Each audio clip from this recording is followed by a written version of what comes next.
The room was dim, lit only by the flicker of a projector showing photographs of the missing students. A solemn silence settled over the room as Jared adjusted the microphone. His hands trembled, not from nerves, but from the weight of what he was about to confess. It started as a joke, he began, voice low and hoarse. Just a road trip. One last wild adventure before graduation. We piled onto that old yellow school bus with nothing but backpacks, music, and plans for bonfires under the stars. The investigators nodded slowly. Some scribbled in notebooks.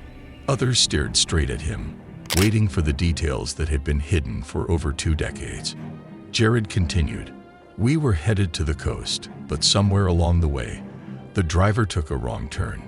It didn't feel wrong at the time. Just off. The road narrowed.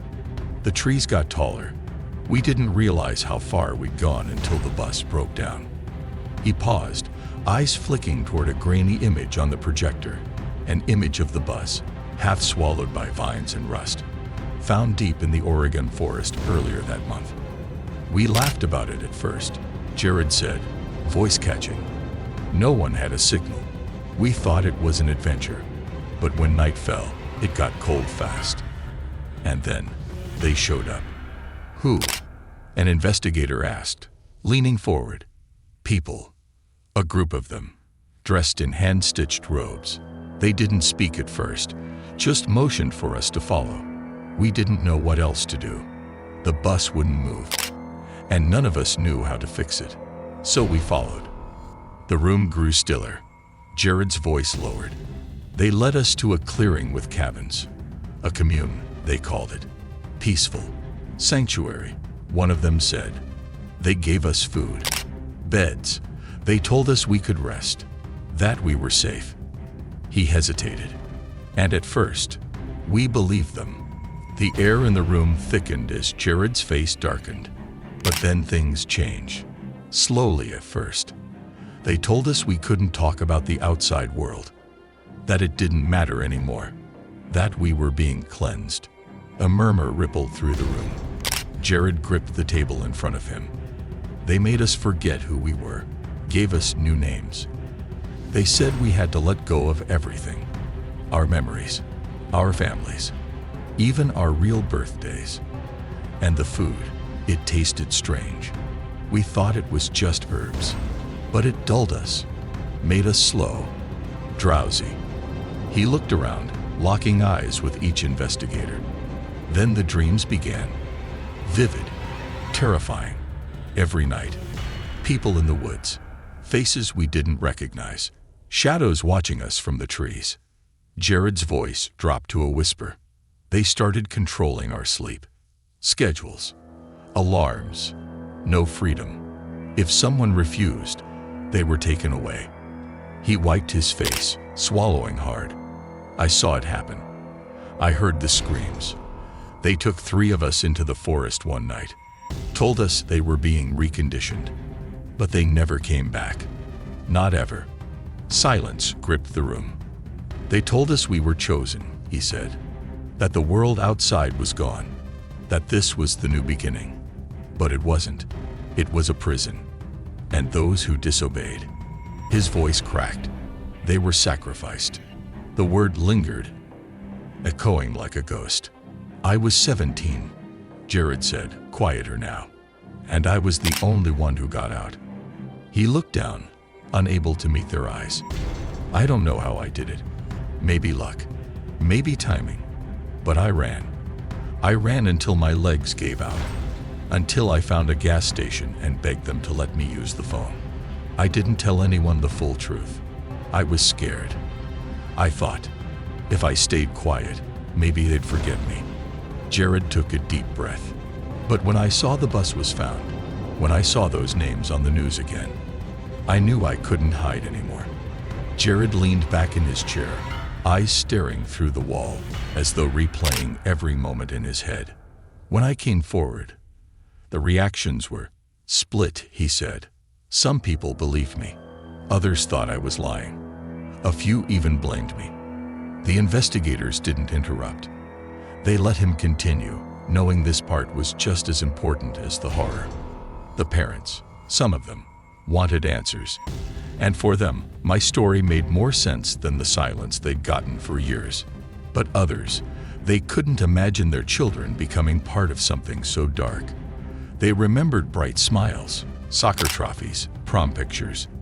They didn't want to believe I was telling the truth. Jared looked down. I get it. I wouldn't have believed it either if I hadn't lived it. He sat in silence for a moment, the weight of guilt heavy on his shoulders. Then the media came, he said bitterly. Reporters lined up outside my house. Some called me a hero. Others called me crazy, said I had trauma-induced delusions. One guy even said I'd staged the whole thing. A soft scoff escaped his throat. They didn't see the eyes of the kids who didn't make it out. They didn't hear the chanting in the middle of the night. They didn't stand there, paralyzed, when someone was dragged into the woods. Jared paused, as if remembering too much. They told us the forest was alive, he said, that it chose who stayed and who went, that those who were pure could live in harmony.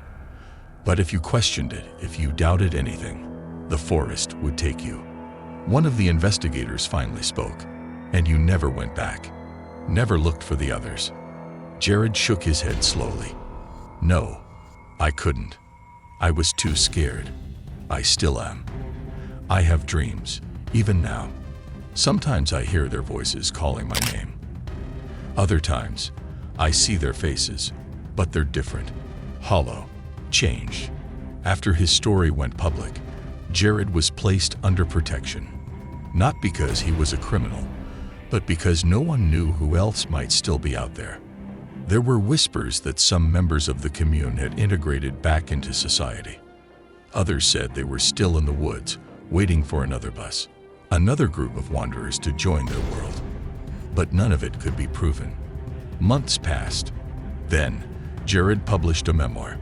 The book was titled The Forest That Took Us. It became an instant bestseller. It split the public in two. Some hailed it as a raw, courageous account of survival. Others accused him of capitalizing on tragedy.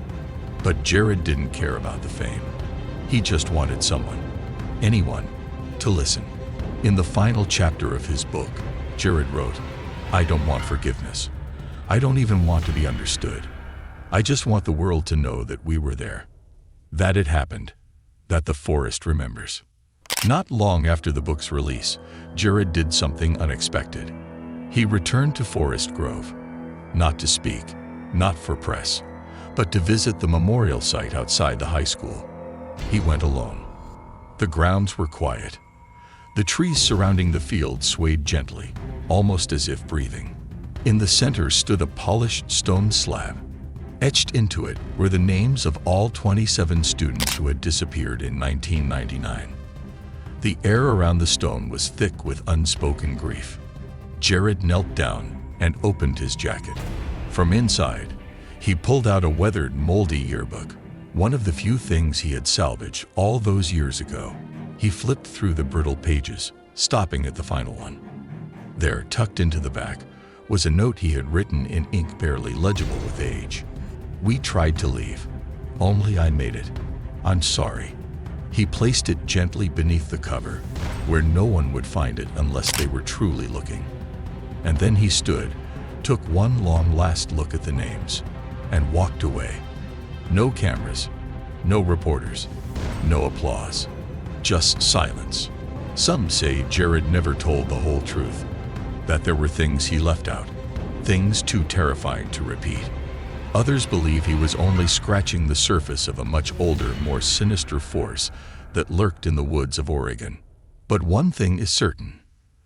The story of the class of 1999 still haunts the trees, and whether you believe Jared or not, the forest remembers. Drop a comment below. Do you think Jared was telling the truth? Or is something even more disturbing still buried in those woods? Don't forget to like, subscribe, and hit the bell for more real-life mysteries that will chill you to the bone.